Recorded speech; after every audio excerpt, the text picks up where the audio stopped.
Expression for Coulomb's law in vector form, बहुत important case है ये और इसको बहुत अच्छे तरीके से समझिएगा।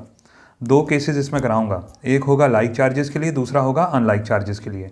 तो पहले मैं एक काम करता हूँ, एक जनरल एक्सप्रेशन हमारा कूलम्स लॉ का क्या होता है, देखिए force is equal to F is equal to 1/4πε0 Q1 Q2 divided by R square. Now this is the general expression.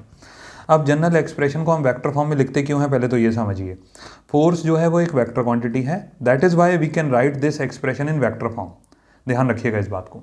Now are जो है वो डिस्प्लेसमेंट है, डिस्प्लेसमेंट भी एक वेक्टर क्वांटिटी है। अब यहाँ पे समझिए, दो चार्जेज है हमारे पास, पहला चार्ज है Q1, दूसरा चार्ज है Q2 और दोनों के बीच में हमने डिस्टेंस कंसिडर कर लिया R।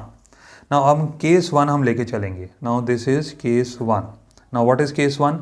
Case 1 means like charges, like charges. Case 2 होगा अनलाइक चार्जेस। अब सुनिए, नाउ यहाँ पर भी ये भी एक पॉजिटिव चार्ज सपोज कर लो और यहाँ पर भी इसको एक पॉजिटिव चार्ज सपोज कर लो। Now this is positive, this is positive, आप नेगेटिव नेगेटिव भी ले सकते हो, कोई फर्क नहीं है। अब यहाँ पे एक और चीज़ समझिए, Q1 के ऊपर कौन फोर्स लगा रहा है? Q2। अब Q2 क्या कर रहा है? Q1 को रिपेल कर रहा है। समझने की बात है, Q1 के ऊपर कौन फोर्स लगाया? Q2। Q2 ने क्या करा? Q1 को रिपेल करा, मतलब Q2 ने इसको दूर भेजा। तो this is the force on 1 due to 2। अब F12, यहाँ पर दो वर्ड हम यूज़ करेंगे, F12, दो सिंबल कह लो इसको। F12 means force on Q1 due to Q2 और F21 का मतलब हो जाएगा force on Q2 due to Q1। अब F12 का डायरेक्शन आपको पता चल गया, लेफ्ट साइड।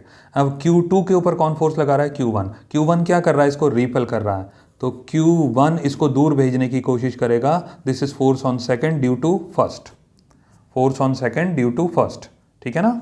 नाउ दूसरी बात, अब 1 से 2 पे अगर आपने जाना है तो सिर्फ R नहीं लिखोगे, उसको लिखोगे R12, R12 इस तरीके से। ध्यान दीजिएगा, इसके ऊपर भी मैं एरो लगा रहा हूँ, इसके ऊपर भी एरो। फोर्स भी वेक्टर क्वांटिटी हो गया, दोनों का डायरेक्शन आपको मिल गया। F21 राइट साइड जा रहा है, F12 लेफ्ट साइड जा रहा है। R12 का मतलब you are moving from 1 to 2, 1 से 2 की तरफ जा रहे हो तो R12 लिखोगे और इसका एरो कहाँ बनेगा? 1 से 2 यानी कि राइट साइड की तरफ। दूसरी बात, अगर मैं लिखता हूँ R21 का मतलब मैं 2 से 1 की तरफ जा रहा हूँ। वेक्टर में तो ऐसे ही साइन लगेगा, लेकिन डायरेक्शन इसका कहाँ होगा? Left side. R21 means we are moving from second to first. अब एक और बात सुनिए ज़रा, एक टर्म होता है यूनिट वेक्टर, ज़रा समझिएगा। यूनिट वेक्टर का फॉर्मूला क्या होता है?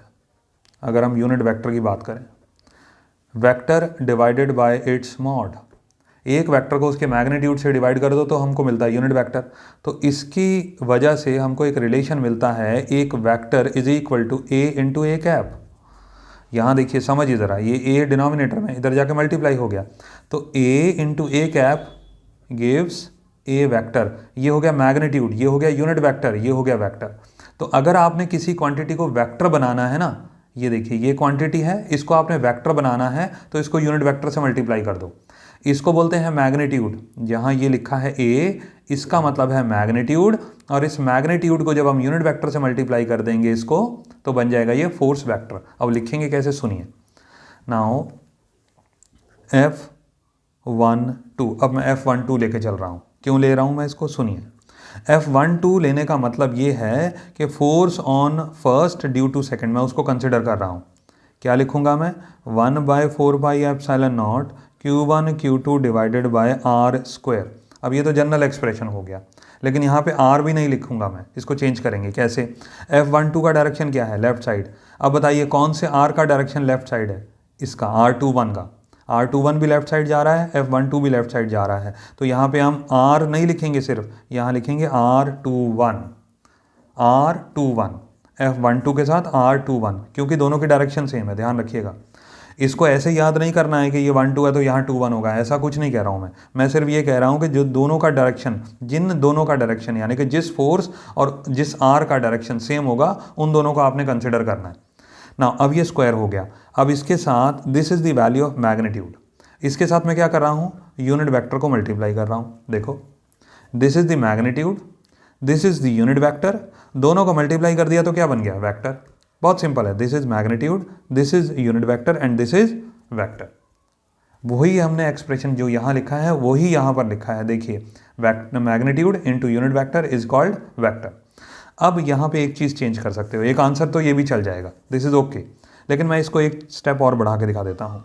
F12 देखिए 1/4πε0 Q1 Q2 divided bye R21 का स्क्वायर इनटू, अब यूनिट वेक्टर का फॉर्मूला क्या होता है, vector divided by its mod, तो R21 कैप को लिख सकते हो R21 vector divided bye R21 vector divided bye mod. अब R21 और R21 का स्क्वायर, तो दोनों को मिलाकर के क्या बन गया, क्यूब। तो यहाँ पर आप डायरेक्टली लिख सकते हैं F12 is equal to 1/4πε0 Q1 Q2 over R21 का whole cube into R21 vector form. ये भी एक आंसर है आपका और ये भी एक आंसर है, दोनों फॉर्म में आंसर आपका वैलिड है, ठीक है ना। तो अब हमने ये समझा कि दो लाइक चार्जेस अगर मौजूद हैं तो उनका answer Coulomb's law in vector form इस तरीके से आता है, नंबर 1। अब मैं केस 2 लेके चलता हूं। केस 2 अनलाइक चार्जेस, कुछ भी नहीं करना, सेम प्रोसीजर है, बस डायरेक्शन बदल जाएगी। यहाँ पे मैं पॉजिटिव चार्ज ले लेता हूँ, दूसरे चार्ज को मैं नेगेटिव ले लेता हूँ, दोनों के बीच में डिस्टेंस हो गया r। अब आप समझिए force on first due to second, first के ऊपर कौन फोर्स लगा रहा है, सेकंड, सेकंड क्या कर रहा है, इसको अट्रैक्ट कर रहा है, तो ये बन गया F12 का डायरेक्शन। ये देखिए F12 1 को सेकंड, 1 के ऊपर कौन फोर्स लगा रहा है, सेकंड, सेकंड क्या कर रहा है, इसको अट्रैक्ट कर रहा है, तो 1 2 का डायरेक्शन हो गया लेफ्ट साइड। नाउ फर्स्ट क्या करेगा, सेकंड को अट्रैक्ट करेगा, तो यहाँ पर हो गया F21। दोनों फोर्सेस, ये जो पहले वाले केस में फोर्सेस का डायरेक्शन था यहाँ पे बदल गया, R12 वैसा ही रहने वाला है इस तरीके से और R21 भी वैसे ही रहने वाला है इस तरीके से। अब आप यहाँ पर देखो F12 के साथ किसका डायरेक्शन जा रहा है, F12 के साथ R12 का डायरेक्शन जा रहा है, दोनों सेम आ रहे हैं, ये F12 ये R12, दोनों का डायरेक्शन राइट साइड है, इन दोनों का डायरेक्शन भी लेफ्ट साइड है, F21 और R21। यहाँ उल्टा था, F12 के साथ था R21 और यहाँ पे F12 के साथ आएगा R12, यहाँ पे F12 के साथ R21, यहाँ पे F12 के साथ R12। क्या लिखेंगे, 1/4πε0 Q1 Q2 divided by R12 का square into R12 cap. Same चीज़, एक स्टेप और बढ़ा दीजिए, एक तो ये आंसर चल सकता है, दूसरा स्टेप हो जाएगा बिल्कुल इसी तरीके से, हम इसको और इलेबोरेट कर देते हैं। 1/4πε0 ये 12 हो गया, Q1 Q2 divided by R12 का square into R12 vector form divided by R12 magnitude.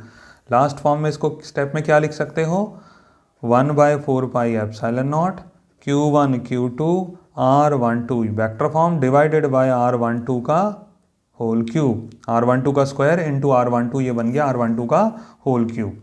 Now this is the final answer. अब ये जैसे आपने F12 लिखा है वैसे ही आप F21 भी लिख सकते हो, सिमिलर वे में यहाँ पर भी F21 लिख सकते हो।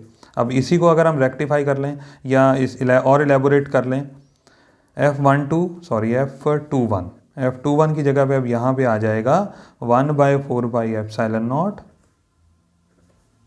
Q1 Q2 divided bye R, यहाँ पे 21 की जगह आ जाएगा 12, इसका होल क्यूब इंटू R12 का वेक्टर फॉर्म। देखिए यहाँ F12 है तो उसके साथ R21, यहाँ पे उल्टा कर दिया है, F12 की जगह F21 आ गया तो R21 की जगह उल्टा हो गया R12।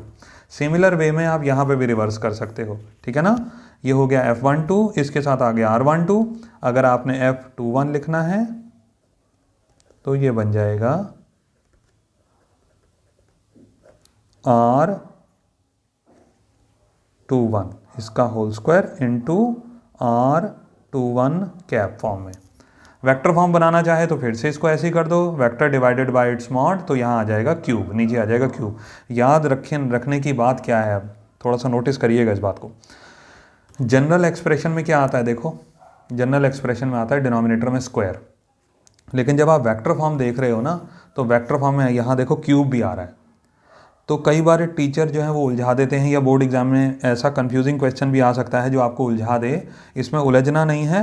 वेक्टर फॉर्म अगर आप बनाना चाहते हो तो उसमें क्यूब आ सकता है डिनोमिनेटर में, लेकिन जनरल रिलेशन में कभी भी क्यूब नहीं आता, उसमें सिर्फ स्क्वायर आता है। ठीक है ना। होपफुली ये डेरिवेशन आपको समझ आ गया होगा। इसको थोड़ा सा रिपीट करके देखिएगा, ये बहुत ज़्यादा इंपॉर्टेंट है। ठीक है, लास्ट रिलेशन हमारा यही रहना चाहिए। इसको लिख करके देखना है आपने। बोर्ड में कई बार आ जाता है केस 1 के लिए प्रूफ करो, कई बार आ जाता है केस 2 के लिए प्रूफ करो, लेकिन कई बार वो जनरल स्टेटमेंट दे देते हैं, उसमें आप कोई भी केस लेकर के प्रूफ कर सकते हो। ठीक है ना। 1 मार्क क्वेश्चन आएगा तो डायरेक्ट रिलेशन लगा सकते हो, लेकिन अगर आप सिंपल रिलेशन लिखो, मान लीजिए आपने ये वाला रिलेशन लिखा तो उसके साथ ये मेंशन कर देना कि this is for unlike charges. अगर आप ये वाला रिलेशन लिखते हैं तो उसके साथ मेंशन कर देना this is for like charges. ठीक है।